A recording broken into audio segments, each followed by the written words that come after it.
સુરેન્દ્રનગર में पूर्व मुख्यमंत्री विजय रूपाणी मृत्यु बाद शोकमग्नનો માહોલ છવાયો છે। विजय रूपाणी द्वारा सुरेन्द्रनगरને આપેલા વિકાસના વેગને જિલ્લાવાસીઓએ કાયમ યાદ રાખશે। તો 2017 માં સુરેન્દ્રનગર ખાડાનગર તરીકે ઓળખાતું હતું। ત્યારબાદ રૂપાણીએ એક વર્ષમાં 600 કરોડની ગ્રાન્ટ આપી અને રસ્તાઓને સુધાર્યા હતા। રોડ, રસ્તા, રિવરફ્રન્ટ, ઓવરબ્રિજ અને ટાઉન હોલ સહિતના વિકાસના કામો વિજય રૂપાણીના સમયમાં કરવામાં આવ્યા હતા। સુરેન્દ્રનગર વાસીઓએ વિજય રૂપાણીનું મોતનો શોક પણ व्यक्त કર્યો છે।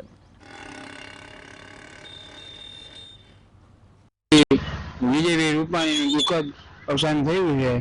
હવે એ બદલ આપણે બધા શહેરીજનો પણ દુઃખ વ્યક્ત કરી હૃદયપૂર્વક શ્રદ્ધાંજલિ આપી। જ્યારે એમના મુખ્યમંત્રીના કાળમાં એમને સુરેન્દ્રનગર માટે ખૂબ કામ કરેલા। આ ઓવરબ્રિજ, રોડ, રસ્તાના ખૂબ ગ્રાન્ટ સુરેન્દ્રનગર શહેરને ફાળવી હતી અને બહુ સરસ કામ કરેલા હતા।